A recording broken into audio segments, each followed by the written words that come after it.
প্রধান বিচারপতি যারা বারবার বলেছেন যে ওএমআর শিট সেগুলো তো ডেস্ট্রয় করা হয়েছে।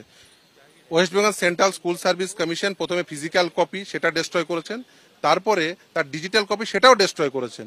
সিবিআই যে ডিজিটাল কপি নাইসার একজন কর্তা পঙ্কজ বনসালের বাড়ি থেকে উদ্ধার করেছিল সেটা 65B সার্টিফিকেট দিয়ে সেটা বোঝা গেছিল যে সেটা অ্যাডমিসিবল এবং তার জেনুইনিটি থেকেই বোঝা যায় যে ওএমআর শিটের ম্যানিপুলেশন আছে।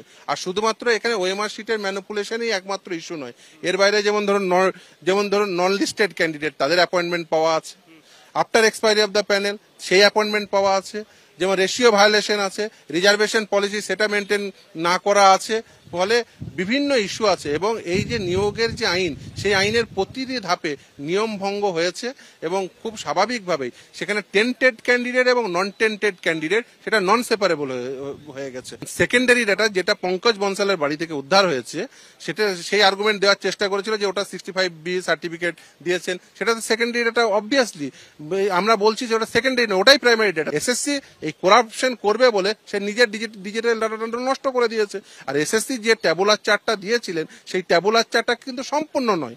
কেন সম্পূর্ণ নয়? তার কারণ ওই ট্যাবুলার চার্ট দেওয়ার পরে আমরা তথ্য দিয়ে দেখিয়েছি যে এর বাইরেও বিভিন্ন ম্যানিপুলেশন রয়েছে।